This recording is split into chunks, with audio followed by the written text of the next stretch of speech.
Verse 4 has caused some amount of heartburn among Christians over the centuries, but none more than in the past 100 years or so, with the rise of what we could loosely call modern evangelical Christianity.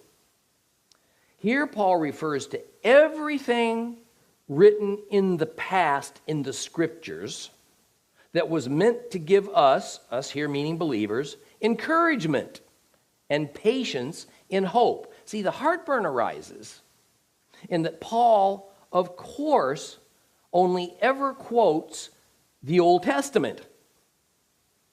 You do realize that, right? Paul only ever quotes the Old Testament, at least partly because there was no such thing as a New Testament in his era. And here he says bluntly that this is the source of a Christian's encouragement and hope, the Old Testament. But the evangelical church says that while it believes in the Old and New Testaments, in fact, the only relevant testament for Christians is the New. So this verse is rather at odds with that doctrine. Now, perhaps now is a good time to repeat a hermeneutical principle that is important to the Hebrew roots approach to Bible study. It is that in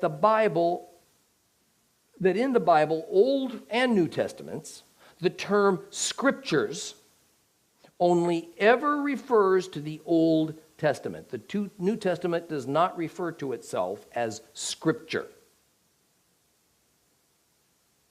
Thus, to read the Bible correctly, we must understand that any use we ever find in it of the term scriptures automatically means the Old Testament.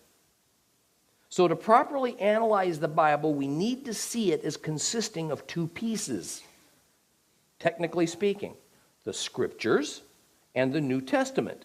And for Paul, the scriptures, the Old Testament, that's Paul's Bible. That's the only Bible that existed in his day.